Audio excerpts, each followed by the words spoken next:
என்னவென்று சொன்னால், சமூக நீதி மாணவர் இயக்கம் மூலியமாக ஏறத்தாழ 30 ஆண்டு காலம் இந்த சமூகத்திற்காக பாடுபட்ட மாணவர் அமைப்பினுடைய முதுகெலும்பாக இளைஞர்களும் மாணவர்களும் இருக்கின்றார்கள். அவர்களை தயார் செய்து அவர்களை நாட்டுக்காக அர்ப்பணிக்க வேண்டும் என்பதற்காக இப்படிப்பட்ட நிகழ்ச்சியை சமூக நீதி மாணவர் இயக்கம் நடத்துகிறது. அப்படி என்ன தமுக செய்துவிட்டது? நம்முடைய அமைப்பு செயலாளரும் நம்முடைய தலைமை நிலைய செயலாளரும் 2 வழக்கறிஞரும் சொன்னார்கள், நடிகைக்கு பின்பாக நடிகரின் பின்னாக போகக்கூடியவர்கள் இருக்கின்றார்கள். இருக்கத்தான் செய்வார். ஏன் போதைக்கு பின்னால் போகக்கூடிய சோகம் இருக்கின்றார். ஆனால் உங்களுடைய வயது மிகப்பெரிய ஒரு புரட்சியை தரக்கூடிய வயது.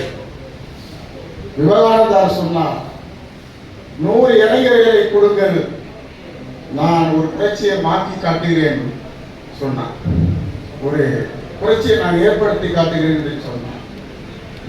அதே மாதிரி நேதாஜி சுபாஷ் சந்திர போஸுக்கு வள்ளல் ஹபீப் அவர்கள் 1 கோடி ரூபாய் கொடுத்தார்கள். நேதாஜியில என்ன கொடுத்து வர்மாவில் நேதாஜி சுபாஷ் சந்திர போஸுக்கு பணம் பத்தாது, இளைஞர்களே வாருங்கள் என்று சொன்னார். உடனடியாக தென்னிந்தியாவிலிருந்து தேவர் திருமகனார் அவர்கள் இளைஞர்களெல்லாம் ஒன்று திரட்டி நேதாஜி படைக்கு ஆதரித்து வைத்தார். அந்த படையையே தோற்கடித்த கும்பல் தான் இப்பொழுது ஆட்சி கட்டில் இருக்கிற தேச விரோத கும்பல். காந்தியை படுகொலை செய்த அதே தேச விரோத கும்பல். இப்படி இளைஞருடைய சக்தி. அதே போலதான் பேரறிஞர் அண்ணா சொன்னார், புரட்சி தலைவர் எம்ஜிஆர் அவர்கள் ஒரு கட்சியில் பிரச்சாரம் செய்து போகக்கூடிய சூழ்நிலையில் எனக்கு அன்னைக்கு ஷூட்டிங் இருக்கின்றது, அன்றைக்கு நாள் வர முடியாத தேர்தலில், ஆகையால் நிதியை தருகிறேன் என்று சொன்னார். நிதியை நீயே வைத்துக் கொள் ராமச்சந்திரா, உடைய முகத்தை காற்று, திராவிட முன்னேற்ற கழகம் வெற்றி பெறும் என்று பேரறிஞர் அண்ணா சொன்ன வார்த்தைகள் இன்னும் பதிவு செய்யப்பட்டிருக்கிறது. அன்றைக்கு தமிழ்நாட்டுடைய புரட்சியை மாற்றி அமைத்தது யார் என்று சொன்னால் நடிகருடைய அந்த இளைஞர் பட்டாளம் தான். இன்னொன்னு சொல்லலாம், 13 வருஷம் 15 வருஷத்துக்குள்ளேயே 12 வருஷம் ஆச்சு பாரதிய ஜனதா ஆட்சிக்கு வந்து. ஒரு பக்கம் கிறிஸ்தவர்களாகவும், ஒரு பக்கம் இந்துக்களாகவும், ஒரு பக்கம் இதர மக்களாகவும் பிரித்து ஒரு சூழ்ச்சியை செய்து ஒரு ஆட்சி கட்டில் அமர்ந்து இன்றைக்கு வரை செய்து கொண்டிருக்கிறார். இன்னைக்கு நடந்த சட்டமன்றத்திலே அது நடந்தது. ஆனால் இந்த புரட்சிக்கு முன்பாக, இந்த பிரிவினைக்கு முன்பாக உங்களை மாதிரி ஒரு இளைஞன், இப்னு காசிம் என்று சொல்லக்கூடிய இளைஞன், நம்ம ஏதோ படிக்கிறோம். நீங்க படித்தால் இன்ஜினியர். இங்க 2 பேர் படித்து வந்து உட்கார்ந்து இருக்கிறார்கள் வழக்கறிஞர்கள். அன்சாரி ஒரு ஆசிக்கு படிப்பு, என்ன படிப்புன்னு தெரியாது. என்ன படிக்கிறீங்க? வழக்கறிஞரா? அவங்க வழக்கறிஞர். ஆனால் இஸ்லாமிய கொள்கை கோட்பாடு ஒட்டகம் மேடையில், ஒட்டகம் தெரியுமா, ஒட்டகம் மூத்தர கொட்டையில் இருந்து புரட்சியாளர்கள் வெளிவந்தார்கள். அது மூலமாக உலகத்தையே 1455 ஆண்டுகளாக நாம் கடைபிடித்து வருகிறோம். 1350 ஆண்டு காலமாக இந்த உலகத்தை நாம் ஆண்டு இருக்கிறோம். அவர்கள் எல்லாம் படித்தார்கள். வேற இன்ஜினியர் மட்டும் படிக்கவில்லை. நம்முடைய மண் இப்னு காசிம் இளைஞர், 17 வயது இளைஞர் தான் 800 ஆண்டு காலம் இஸ்லாமிய அரசுக்கு, முஸ்லிம்கள் அரசுக்கு அல்லது முஸ்லிம்களால் அறியப்படுகின்ற அரசுக்கு தலைமையேற்றார். அவன்தான் முதலெழுத்து. அதுக்கு முன்பாக இந்து ராஷ்டிரம் இருந்தது இந்தியாவில். தாகூர் மன்னன் தான் தலைவனாக இருந்தான். அதனால்தான் வடநாட்டு சங்கிகள் உத்தரப்பிரதேசத்தையும் மத்திய பிரதேசத்தையும் பீகாரையும் ஆண்டு கொண்டிருக்கிறார். அவர்களெல்லாம் இளைய தலைமுறையை கொண்டு சேர்ப்பதற்காகத்தான் நம்முடைய சமூக நீதி மாணவர் இயக்கம் உங்களுக்காக ஒரு மாநாடு நடத்துகிறது. மாநாடு என்று சொன்னால் மாநாடு மயிலாடு கிடையாது. மாநாடு என்று சொன்னால் விருந்துக்கு எப்படி ருசியாக பிரியாணி உண்ணுகின்றோமோ அதே போல் அறிவுக்கு தேவையான பசியை அங்கே போக்கக்கூடிய தலைவர்கள் பேசுவார். நீங்க உங்களிடத்திலே பேசக்கூடிய விஷயம் உங்க பேராசிரியர் பேச முடியாது. உங்க பேராசிரியர் பேசினா அடுத்த நிமிடம் ஒரு சீட்டு கிழிக்கப்பட்டு வீட்டுக்கு போவார். ஆனால் மிகப்பெரிய புரட்சியை வழிநடத்தக்கூடியவர்கள் மாணவர்களும் இளைஞர்களாக இருந்து கொண்டிருக்கிறீர்கள். இதுக்காகத்தான் இந்த கூட்டத்தை நாம் நடத்தி கொண்டிருக்கிறோம். அமமுக வயது 31. ஆனா என்னை பொறுத்தவரைக்கும் நான் சமூக பணிக்கு வந்தது 26 ஆண்டுகள். 1992 பாபர் மசூதி இடிக்கும் போதே களத்தில் இருந்து போராடணும். அமைப்பு இல்லை. பாஷாபாய்க்கு 2வது தடவை படம் வரலாம். நீதிமன்றத்தில் புதுக்கல்லுடைய தலைவராக இருக்கிறார் தமிம் அன்சாரி, பழைய தமிம் அன்சாரி, நம்முடைய மாதாட்டில் இருந்து ஒரு கட்சி வச்சிருக்காரு அவரு. அப்பொழுது அவர் கலந்து கொள்ள முடியவில்லை, அவர் ஆட்களை அனுப்ப முடியவில்லை. ஆனால் சிறிய கூட்டம் 2வது தடவை போராளிகளுக்கு போராளிகளுக்கு கூடி மிகப்பெரிய ஒரு எழுச்சி ஏற்படுத்தி அந்த தடா போட்டுவிட்டார்கள். பிறகு 1995 தான் நான் அமைப்பு உருவாக்கின்றோம். யாருக்காக? எங்களுக்காகவா? மேடையில் அமர்ந்திருக்கிறவர்களுக்காகவா? அல்லது பேராசிரியருக்காகவா? கிடையாது. மாணவ செல்வங்களுக்காக மிகப்பெரிய ஒரு புரட்சியை ஏற்படுத்த வேண்டும் என்பதற்காக RSS தான் பாபர் பள்ளிவாசல் இடித்தது. நான் 30 ஆண்டுகளுக்கு முன்பாக படிக்கும் போது 27 அமைப்பு RSS. இன்றைக்கு நான் படிக்கக்கூடிய வயது 57, 500க்கும் மேற்பட்ட அமைப்பு. வெறும் 50 அல்ல, 500க்கும் மேற்பட்ட அமைப்புகள் இயங்கிக் கொண்டிருக்கின்றன. 500 அமைப்பு இஸ்லாமிய நாடுகளில் இயங்கிக் கொண்டிருக்கின்றன. இப்படிப்பட்ட ஒரு சூழ்நிலை தான் நாம் வாழ்ந்து கொண்டிருக்கின்றோம். ஒவ்வொரு துறைக்கும் ஒரு அமைப்பு. ஐயப்ப பக்தர்களுக்கு ஒரு அமைப்பு, முருகாவுக்கு ஒரு அமைப்பு, பல்வேறு தொழிற்சங்கத்துக்கு ஒரு அமைப்பு, இப்படி பல்வேறு அமைப்புகளை வைத்திருக்கிறார்கள். ஆனால் ஒரே தலைவன் தான், மோகன் பகவத் தான், சிப்பன பாபன் தான் இந்த தலைவர் மொத்தத்திற்கும் தலைவனாக இருக்கின்றான். அந்த சிப்பன பாப்பான் தான் பிரதமரை நியமிக்கின்றான். அவன் தான் நாட்டுடைய உள்துறை அமைச்சர்களை நியமிக்கின்றான். ஏதோ இஸ்லாமியர்களுக்கு மட்டும் எதிரான ஒரு RSS ஒட்டுமொத்த இந்தியா மக்களுக்கு ஆபத்தானவர்கள். ஆபத்து எப்படி இருக்கிறார்? சமூக தலைவர் சொல்லிக் கொண்டிருக்கின்றார். திருமூலன் காந்தி ஒரு பக்கம் சொல்லிக் கொண்டிருக்கின்றார், திருமாவளவன் ஒரு பக்கம் சொல்லிக் கொண்டிருக்கின்றார். இப்படி பல்வேறு சமூக தலைவர் சொல்லிக் கொண்டிருக்கின்றார்கள். ஆனால் எல்லாருடைய பாதிப்பு இஸ்லாமிய மக்களுக்கு இருக்கின்றது. உருக்காப்பட்டு அமர்ந்திருக்கின்றோம், தொப்பி வைத்து உட்கார்ந்து இருக்கின்றோம். இந்த உரிமை எங்க போய் வாங்குவது? நீங்கள் இன்னைக்கு மாணவர்களாக கிறிஸ்தவ கல்லூரியோ அல்லது புதுக்கல்லூரியோ அல்லது காகிதத்து கல்லூரியோ அல்லது ஏதோ ஒரு கல்லூரியோ முகமதாகவோ ஆரம்பாகவோ மீரானாகவோ பதிவு செய்யப்பட்டு நீங்க படிக்க என்று சொன்னால் இந்த பேர் உங்களுடைய மகனுக்கு இருக்குமா, உங்க பேரனுக்கு இருக்க முடியுமா? சிந்தித்து பார்க்க வேண்டாமா? ஒவ்வொரு சமூகமும் தனக்கான உரிமைக்காக போராடி கொண்டிருக்கிறது. டாக்டர் அம்பேத்கர் அவர்களுக்கு சாதி கிடையாது. டாக்டர் அம்பேத்கர் அவர்களுக்கு கடவுள் நம்பிக்கை இல்லை. அவர் புத்தகத்தை தருகிறார். ஆனாலும் தலித்த மக்கள் அவர் எந்த சாதியாக இருந்தாலும், கிறிஸ்தவ மக்களாக இருந்தாலும் சரி, இந்து மக்களாக இருந்தாலும் சரி, கடவுளை நம்பிக்கை இல்லாதவராக இருந்தாலும் சரி, டாக்டர் அம்பேத்கர் அவர்களுக்கு சிலைக்கு ஒரு சேதம் ஏற்பட்டால் அந்த ஊரில் நகலாது. வேறு நடந்திருப்பா? எதுவுமே நகலாது. அதே போலதான் ஐயா தேவரையாவுடைய குரு பூஜை ஒன்பாட்டி போர், ராமநாதபுரம் மாவட்டம் கூட ஒன்பாட்டி போர் போடுகிறார். ஒன்பாட்டி போட்டு சம்பிக்க வைக்கிறோம். அதே மாதிரி மாணவருடைய பேரவை. இப்படி ஒவ்வொரு சமூகத்திற்கும் தன்னுடைய உணர்வுகளை அவர்களுக்கு தெரிந்த தலைவர்களை தன் தலைவராக ஏற்று உயிருக்கு மேலாக நேசிக்கிறார் என்று சொன்னால் இந்த நாடு 200 ஆண்டு காலம் இப்படி முன்னோர்கள் போராடினார்கள். சாதாரண போராடினார்களா?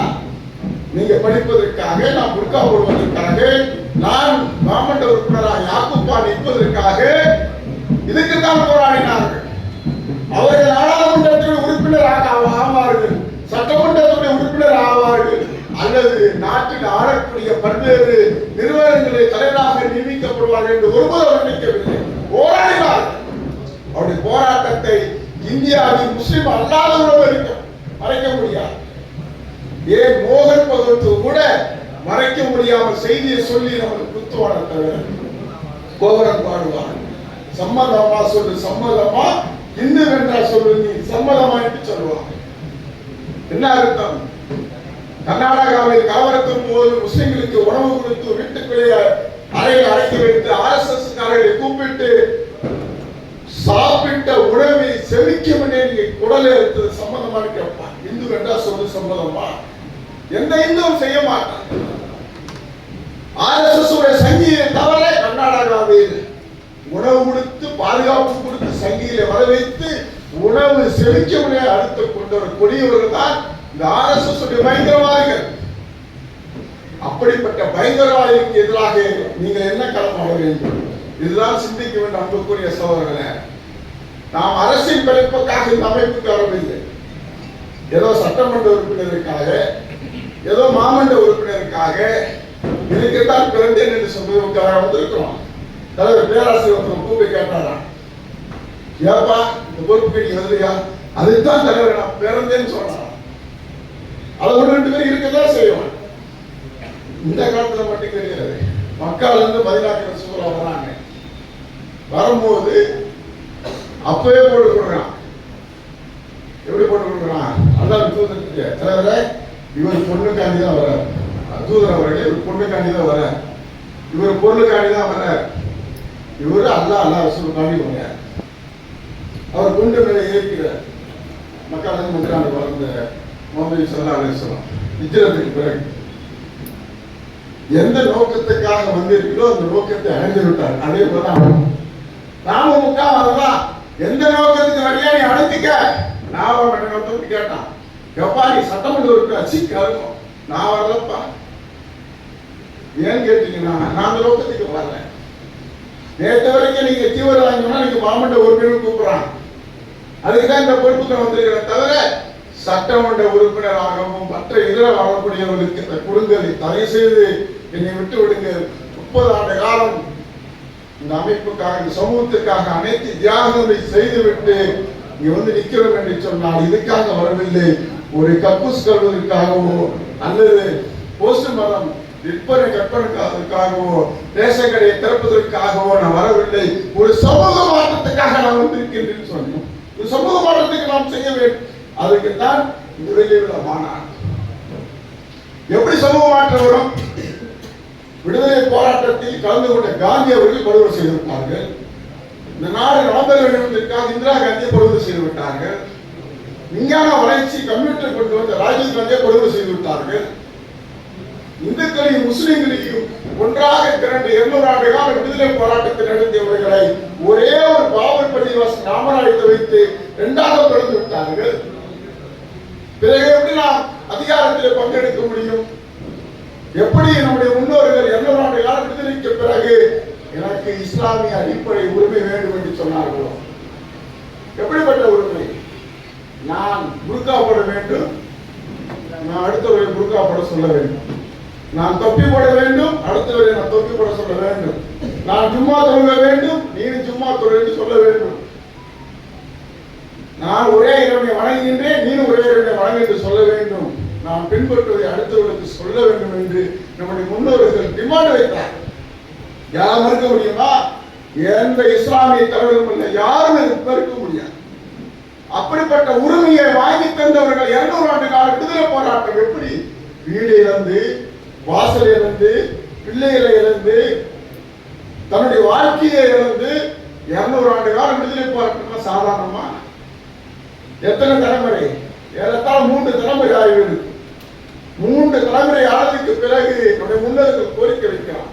அந்த கோரிக்கை ஏற்றுக்கொள்ளப்பட்ட காலத்தினால்தான் காந்தி அவர்களும், நேரு அவர்களும், ஜவஹர்லால் நேரு அவர்களும், காந்தி அவர்களும், டாக்டர் அம்பேத்கர் அவர்களும், கண்ணியத்துக்குரிய காகிதம் அவர்களும் இணைந்து நடத்திய இந்த அஜெண்டா தான் நீங்கள் படிக்கிற சட்டக்கொள்கைகளை படிக்கிற பழைய வடிவ மாற்றினால் தெரியல.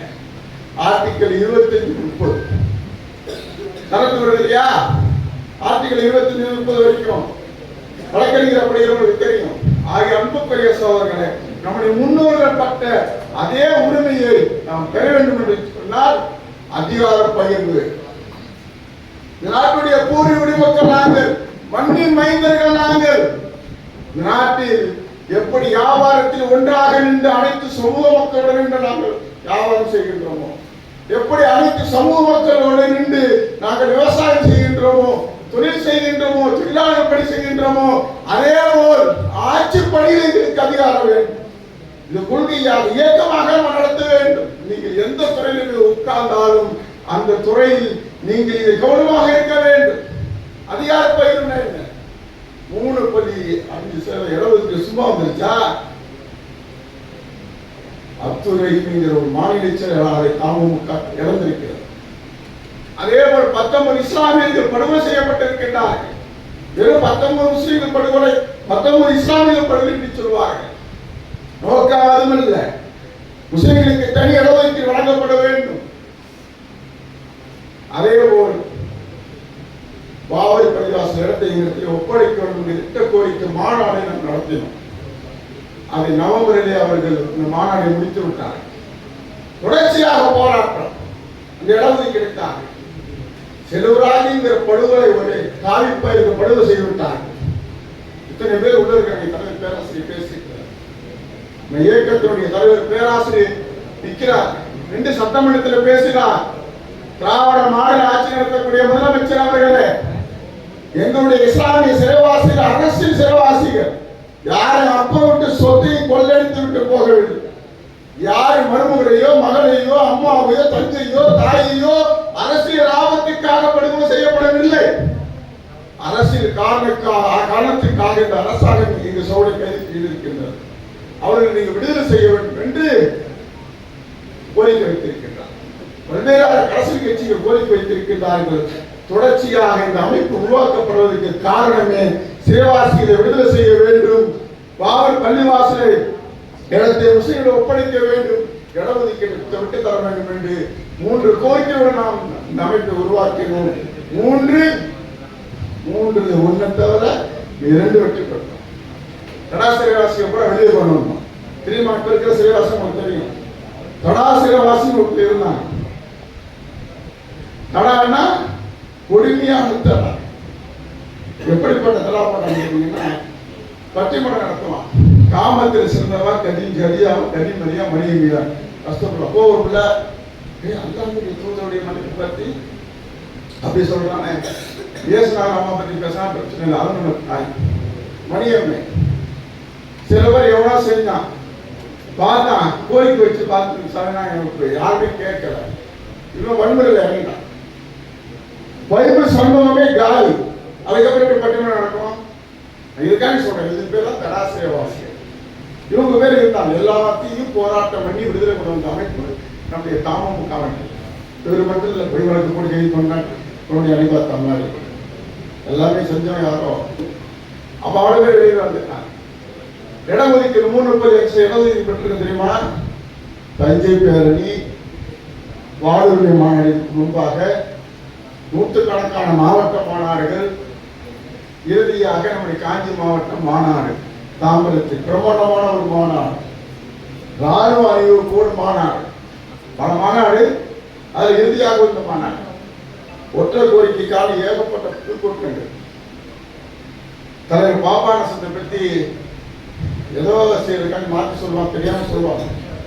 பல்லாவரத்தில் பாபாநாசனுடைய பொதுக்குழு திருமண வழக்கு பொதுக்கூட்டம் நடக்குது. அது தலைவர் பேசுறார். முஸ்லிம்களுக்கு இடஒதுக்கீடு கொடுக்கப்படவில்லை என்று சொன்னார். பஸ்ஸுகள் இயங்காது, ரயில்கள் ஓடாது, விமானங்கள் இயங்காது, கேபிள் டிவி இயங்காது என்று நான் சொன்ன மாதிரி சொல்றார். அவர் வேகமாக சொன்னார். உடனே கலைஞர் கூப்பிட்டார். என்னையா பிரச்சனைன்னு கேட்க, இடஒதுக்கீடு தான் வேணும். கலைஞர் கூட்டு பேசினார். நேரடியா புது நிர்வாகிகளுக்கு தெரியாது. கலைஞர் கூட்டு பேசினார். அப்ப தலைவர் தான் இடஒதுக்கீடு எப்படி கொடுக்க வேண்டும், உள்ள இடஒதுக்கீடு கொடுக்க வேண்டும் என்று ஒரு அஜெண்டாவை ரெடி பண்ணி ஒரு முக்கியமான 3 முஸ்லிம் தலைவர்கள் மூலியமாக, அரசு தலைவர்கள், நான் சொல்றது IAS IPS படித்த நிர்வாகி மூலியமாக கொடுக்கப்பட்டு அது அங்கீகரிக்கப்பட்டு தமிழ்நாட்டில் அன்புக்குரிய சோழர்களே 3.5% இடஒதுக்கீடு கொடுக்கப்பட்டது. இதற்காக பல தியாகங்கள் நடத்தப்பட்டிருக்கின்றன. விரிவாக அடுத்தது பேசுவோம். உங்களுடைய பொறுப்பு 3.5%-ஐ 5% மாற்றுவது. நாடாளுமன்றத்தில், ஜனாதிபதி மாளிகையில், பிரதமர் மாளிகையில், உச்ச நீதிமன்ற மாளிகையில், நாட்டில் வெளியுறவுத்துறை, உள்வரத்துறை அனைத்து துறைகளிலும் IAS, IPS, IFS அனைத்து துறைகளிலும் இஸ்லாமியர்களுக்கு தனி இடஒதுக்கீடு வாங்குவது உங்களுடைய பொறுப்பு. 30 ஆண்டு காலம் நாங்கள் போராடி விட்டோம். இளைய தலைமுறை வாருங்கள் என்று கூறி விடைபெறுகிறேன். நன்றி. மாநாடு வெற்றி பெறட்டும். அணி அணியாக மாநாட்டுக்கு அணிந்திருவோம் என்று கூறி விடைபெறுகிறேன்.